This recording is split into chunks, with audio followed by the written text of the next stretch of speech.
సుప్రజ రా తల్లి.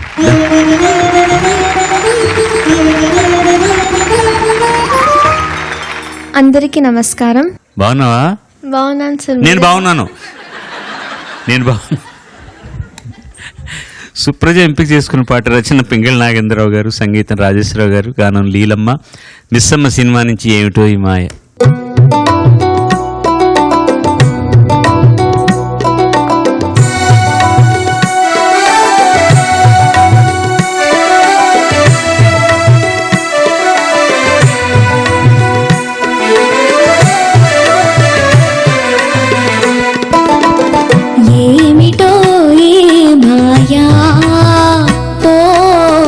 చల్లని రాజా వెన్నెల రాజా ఏమిటో ఈ మాయా, ఓ చల్లని రాజా వెన్నెల రాజా ఏమిటో నీ మాయా.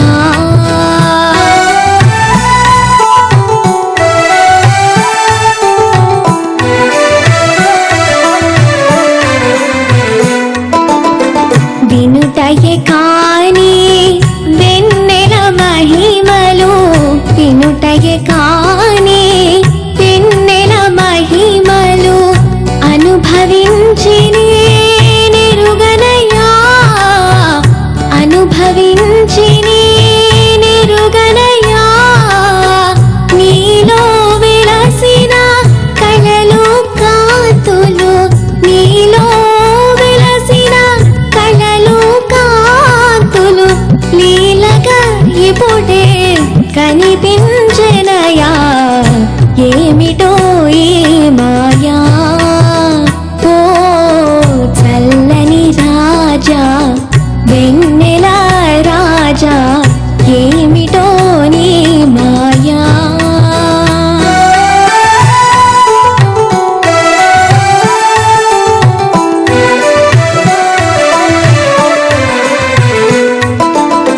కనుల కలికమిడి నీ కిరాణములే, కనుల కలికమిడి నీ కిరాణములే మనసును వెన్నగా చేసెనయా, మనసును వెన్నగా చేసెనయా.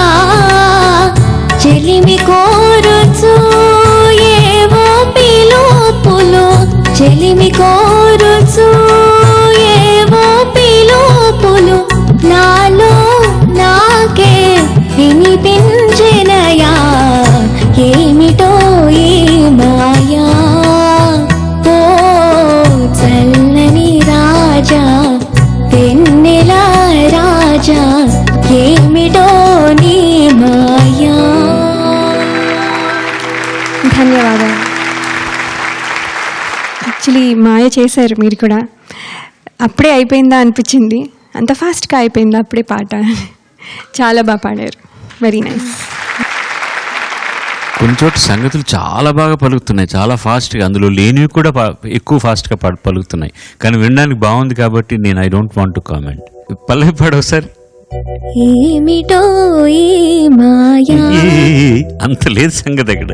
ఏమిటో ఈ మాయా, ఏమిటో ఈ మాయా. అంతే ఉంది. కానీ బాగుంది వినడానికి, నువ్వు అది నీట్గా పలుకుతుంటే బాగుంది. నీలో వెలసిన కళలు కాంతులు, నీలో వెలసిన కళలు కాంతులు, నీలో వెలసిన కళలు కాంతులు. రెండోసారి వచ్చిన రెండు సంగతులు కూడా కొంచెం డీటెయిల్గా ఉండొచ్చు. నీలో వెలసిన కళలు కాంతులు, నీలో వెలసిన కళలు కాంతులు అది ఎక్కువ స్పీడ్ వేయడం వల్ల అది డీటెయిల్స్ తెలియట్లేదన్నమాట. చిన్నప్పుడు నేను ఆ నెక్స్ట్ లైన్ ఎలా పాడామని తెలుసా? కళలు కాంతులు లీలగా పీలీలగా ఇప్పుడే కనిపించేనయా. పీలీలు గారు పాడారు కదా, అందుకని అలా పాడాలనిపించేది పీలీలు గారు. ఓ సీరియస్, అవునా బాబు, ఎంత పిచ్చివాడిరా నువ్వు అన్నట్టుంది. కనుల కలికమిడి పాడు, తర్వాత నీ కిరణములే. కనుల కలికమిడి నీ కిరణములే, మళ్ళీ కనుల కలికమిడి నీ కిరణములే, కనుల అది కిరా మీద సంగతి సరే, ఓకే. నీ కిరణములే అంతే, కిరణములే ఏదో అంటున్నావు అక్కడ వేరేగా, మళ్ళీ పాడు. కనుల కలికమిడి నీ కిరణములే, అదే 2 సార్లు అదే. నీ కిరణములే అమో, నీ కిరణములే. అది తల్లి, ఎంత ముద్దుగా అన్నావు నా బంగారు కొండ. మనసును వెన్నగా, అక్కడ సంగతి. మనసును వెన్నగా చేసినయా, మనసును వెన్నగా చేసినయా, అక్కడ చిన్న కంగారు, చేసేనయా.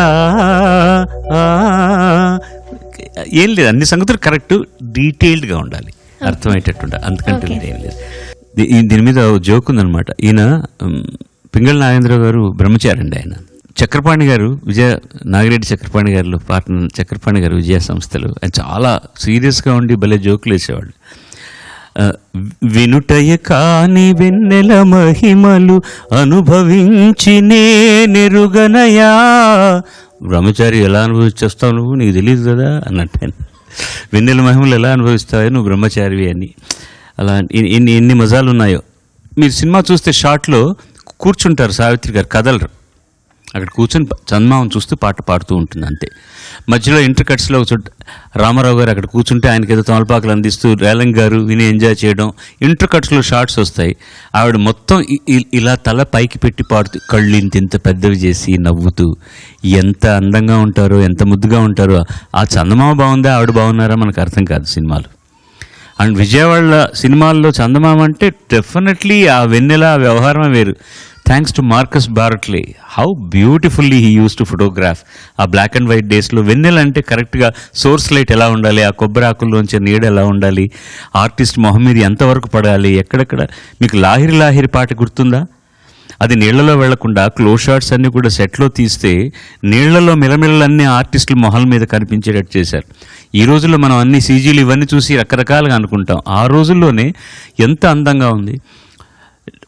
ఫార్దర్ షాట్స్ అన్నీ కూడా, డిస్టెంట్గా ఉన్న షాట్స్ అన్నీ కూడా కూవం నది సెంట్రల్ స్టేషన్ దగ్గర ఉంటుంది. ఇప్పుడైతే ముక్కు దుర్గంధం అక్కడ.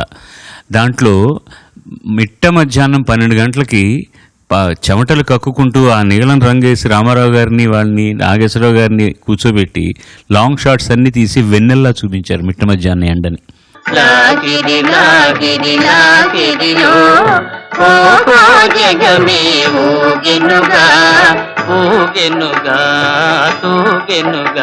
ఎక్స్పోజర్లో ఎంత మజాగా ఉంటుందో. ఆ రెల్లు ఇవన్నీ కావాలి కాబట్టి అవి సెట్లోకి వచ్చి రెల్లు పొదలు, దాంట్లో నుంచి షాటు, క్లోజ్ షాట్స్ అన్నీ కూడా ఆ నీళ్లలోంచి ప్రతిఫలించడం ఫేస్ మీదకి. అలాగే ఇక్కడ కూడా సావిత్రి గారిని ఎంత అందంగా చూపిస్తారో సినిమాలో. అయిందమ్మా, ఇంకేం లేదు, ఎక్కువ లేదు సార్.